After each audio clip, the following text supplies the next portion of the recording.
14-yanvar. 14-yanvar. 14-yanvar. 14-yanvar. Bugungi kunda vatan qanday himoyaga muhtoj?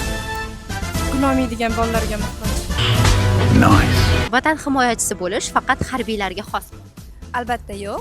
Har bir soha vakili ham vatan himoyachisi bo'lishi mumkin. Vatan himoyachisi bo'lish bu harbiylarga xos deb aytolmaymiz. Faqat harbiylarga xos emas.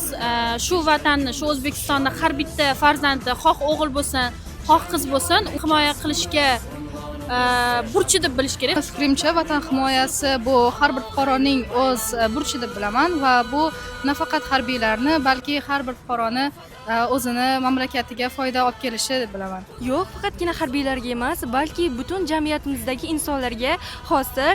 Negaki barcha jamiyatdagi inson vatan uchun himoya qilish kerak. Siz hayotingizda kimni himoyachi deb bilasiz?